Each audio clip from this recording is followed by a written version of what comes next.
নতুন ভিডিঅ'লৈ সকলোকে স্বাগতম জনাইছোঁ। আজি মানস বুঢ়াগোহাঁই যিহেতু তেওঁ বহুত কষ্টত আছে, তেওঁলোকে শিবিৰতে বহুত কষ্টত আছে বা পৰেশ বুঢ়া হাতত বন্দী হৈ আছে। তেওঁ হৈছে মানস বুঢ়াগোহাঁই। কিন্তু এতিয়া মানস বুঢ়াগোহাঁই মাতৃ পিতৃ যি হিয়া ভগা কান্দোন, লগতে যিটো হিচাপত ভুক্তভোগী হৈ আছে, ঠিক তেনেকৈ আৰু এজন এতিয়া মানস বুঢ়াগোহাঁইৰ দৰে আৰু এগৰাকী পিতৃ, আৰু এজন পিতৃয়ে হিয়া ভগা কান্দোন। তেওঁ একেই মানস যিহেতু বুঢ়াগোহাঁই মাতৃ পিতৃ যিটো ৰখা হৈছে, আৰু এজন যুৱকৰ মাতৃ পিতৃ সেইটো একে ৰখা হৈছিল। একে ভুক্তভোগী এই দুজনৰ, মানস বুঢ়াগোহাঁইৰ মাতৃ পিতৃ আৰু সেই যুৱকজনৰ মাতৃ পিতৃ একে ভুক্তভোগী। এতিয়া তেওঁ এইটো নিউজ ওলোৱাৰ লগে তেওঁ এটা ভাষ্য প্ৰদান কৰিছিলে, ৰাইজৰ আগত প্ৰদান কৰিছে। গতিকে এইটো আপোনালোকক মই দেখুৱাবলৈ বিচাৰিছোঁ। চাওকচোন বাৰু, ভয়ংকৰ বিপদত মানে তেওঁলোক।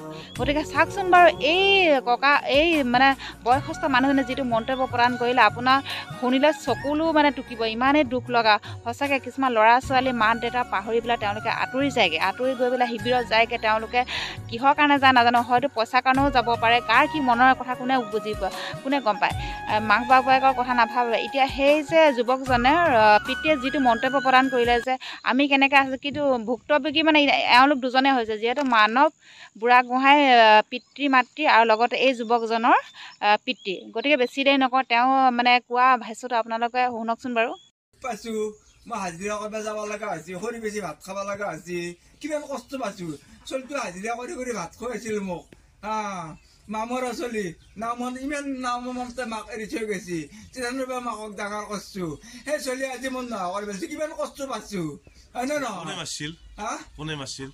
চৰকাৰে গুপ্তচৰ কৰি পৰেশ বুঢ়াক ধৰিবৰ কাৰণে পঠাইছিল, আৰু এটা হৈ সঁচা কথা কৈ গৈছে যে পৰেশ ডেকা যি মুক্তপুৰ হাইস্কুলৰ সি যে কৈছে আটাক ৰঙীয়া নলবাৰী জেলত থৈছোঁ, সেইটো সিয়ে ধৰি দিছে। ধৰিব দিলে সেনে সি কৈছে দেউতা মই পৰেশ বৰুৱাক পৰেশ ছাৰক ধৰি দিলোঁ। মই কৈছোঁ কিয় ধৰিলি বাচা, চৰকাৰে বিচাৰি পোৱা নাই, লুকি আছে, লুকাই থাকিব দি, তই কিয় ধৰি দিলি বাচা, মই বেয়া পাইছোঁ, তোৰ মাষ্টাৰ হয় নহয়, হয়নে নহয়? মই কিন্তু অতি দুখ পাইছোঁ। যেনেকৈ আজি মোৰ আজি চলটো বুকুৰ মাজৰ কাঢ়ি লৈ গৈছে, সেনেকৈ চৰকাৰে গোল্লাই যাব লাগিব। মই দুখ পাইছোঁ, বহুত দুখ পাইছোঁ।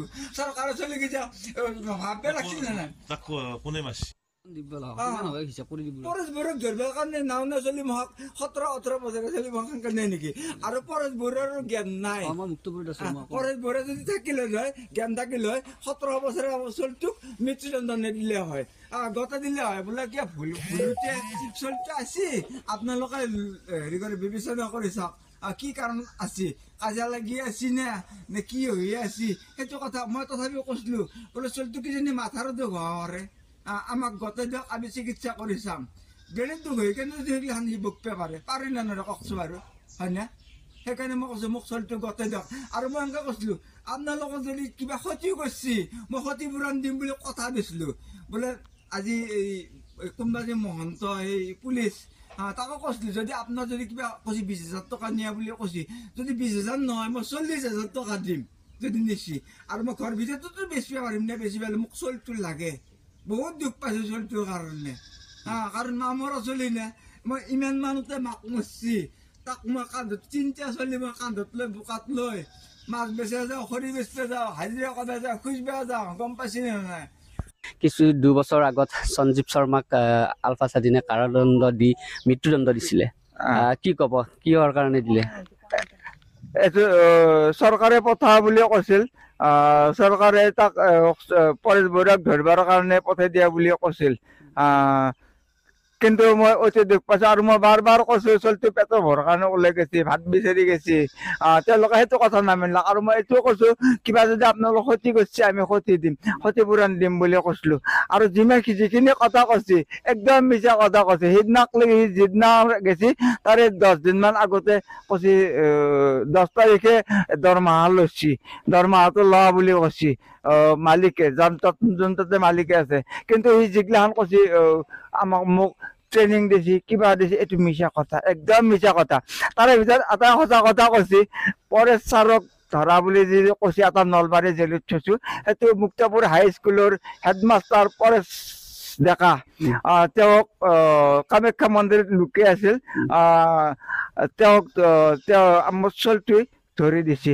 আৰু আজি মই বাছনিক চাওঁ, আৰু মোৰ চলি মোৰ প্ৰত্যেকটো পৰিয়ালে জানে কিছুমান বস্তু দেখা পাওঁ তাৰমানে ক'ত কি আছে ক'ত কি নাই সেই হিচাপতে সেনেকে তাৰমানে হেৰি ধৰা লৈ গৈছে। সঞ্জীৱ শৰ্মাক কোনে মৃত্যুদণ্ড দিছে? মৃত্যুদণ্ড পৰেশ বৰুৱাই দিছে আৰু চৰকাৰে পঠা বুলি কৈছে। চৰকাৰে পঠাৰ কাৰণে মই বিৰাট ভুল দুখ পাইছো। চৰকাৰে পঠাব নালাগিছিল। কি কাৰণত পঠাইছে পৰেশ বৰুৱাক ধৰিবৰ কাৰণে সেইটো কথা মই অতি দুখ পাইছো। আৰু যদিও পঠাওৱে গাৰ্জেনক সুধি ল'ব লাগিব বোলে আপোনাৰ ল'ৰাটো এনেকে অমুকত যাব বিচাৰিছে, কিন্তু আমি নপঠালো নহয়। কাৰণ তেখেত হৈছে সৰুতে নামতে মাক মৰি গৈছে। মই বুকুৰ মাজত লৈ লৈ ডাঙৰ কৰিছো।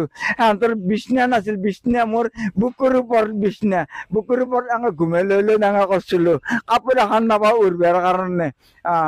অলপ কিছুদিন পিছত সি অলপমান ডাঙৰ হ'ল। সি মাটি কাটি কাটি আমাক ভাত খলা। ভাত খাই গ'লে কামাখ্যা মন্দিৰত কাম কৰিব গৈছিল। কামাখ্যা মন্দিৰত কাম কৰি থাকোঁতে তাৰ পৰা তেওঁক উঠিয়াই লৈ গৈছে।